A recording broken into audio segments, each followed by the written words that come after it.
नमस्कार, मैं डॉक्टर रेखा मिश्रा, बाबा गंगादास राजकीय महिला महाविद्यालय बीए पार्ट द्वितीय के हिंदी साहित्य के प्रथम प्रश्न पत्र में पद्माकर के पदों से संकलित इस पद की हम व्याख्या कर रहे हैं।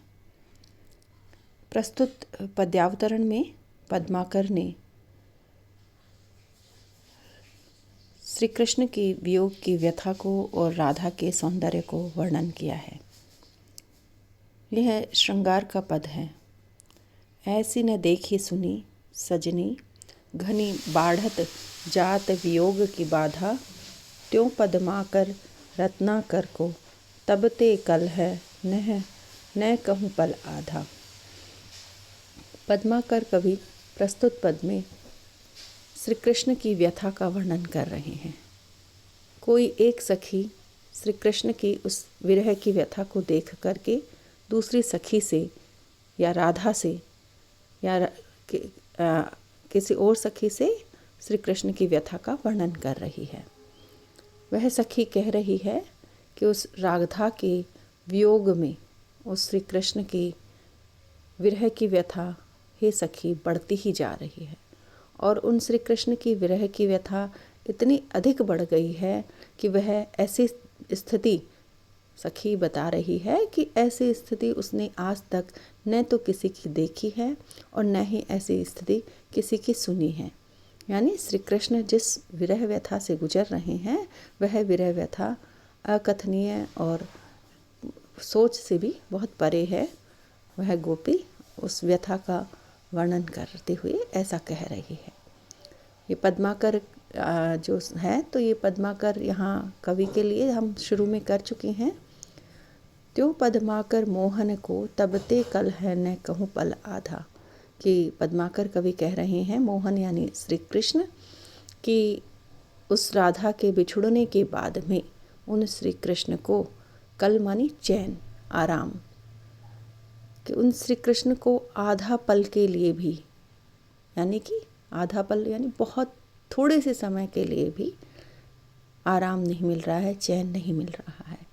यानी राधा से बिछुड़कर श्री कृष्ण एक क्षण के लिए, एक पल के लिए भी, आधे पल के लिए भी सुखपूर्वक नहीं रह पा रहे हैं।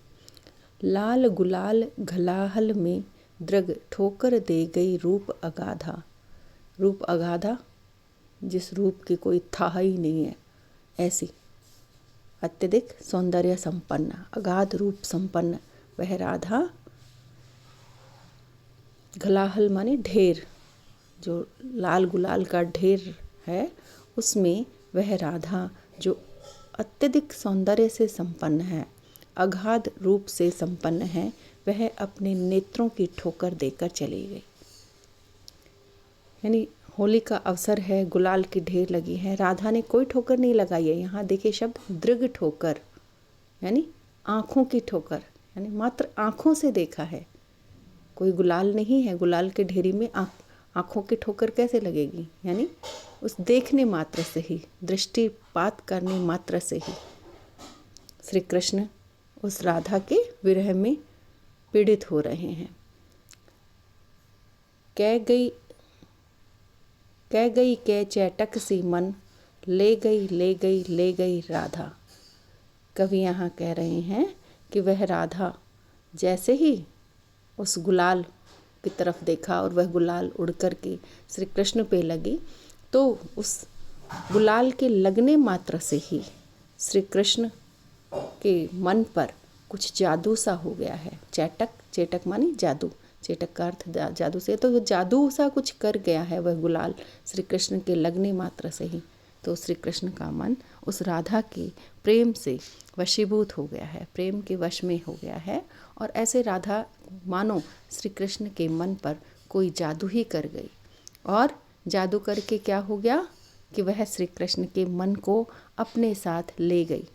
अब यहाँ कवि ने 3 बार ले गई शब्द प्रयोग किया है, और हमारे साहित्य में माना जाता है कि 3 बार अगर शब्द प्रयोग हो रहा है तो मतलब दृढ़ निश्चय पूर्वक, दृढ़तापूर्वक यहाँ कवि कह रहा है कि निश्चित रूप से वह राधा श्री कृष्ण के मन को ले गई है। तो यहाँ श्रृंगार वर्णन है श्री कृष्ण के विरह की व्यथा और उनके मन की जो स्थिति है उसका वर्णन किया है। राधा के अतुलनीय सौंदर्य ने सिर्फ देखने मात्र से ही इतना श्री कृष्ण के मन पर अधिकार कर लिया। इस तरह का यह पद है। यहाँ अनुप्रास जैसे अनुप्रास का और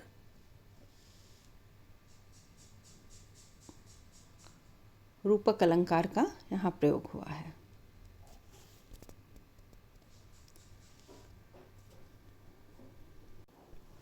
अगला पद है सिर कटही सिर कटी धर कटी सुहय कटी जात है। यहाँ जो वर्णन आया है तीसरी पंक्ति में आप देखिए, इत सुभट भूप अनूप गिरी के उकड़ी आए ताऊ से, उत सुभट अर्जुन के विकट फ्री लरी परे अति चाऊ से। तो यहाँ अनूप गिरी की जो योद्धा हैं और राजा अर्जुन के जो योद्धा हैं, इन दोनों राजाओं के योद्धाओं के साहस का वर्णन किया जा रहा है।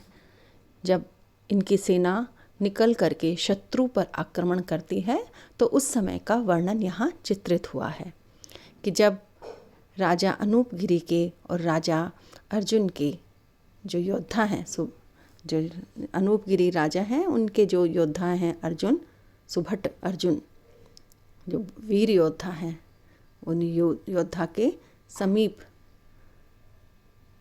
जब शत्रु आते हैं तो उन शत्रुओं के सिर कट जाते हैं। यानी एक ही प्रहार से, एक ही बार में जब वह अपनी तलवार का प्रहार करते हैं तो शत्रु का सिर कट जाता है। फिर सिर कटता है, सिर कटने के बाद में उनका धड़ वह भी कट जाता है। जब धड़ कटने के बाद में सुहय जो उनके श्रेष्ठ घोड़े हैं वो भी कट कट के युद्ध भूमि में गिर रहे हैं।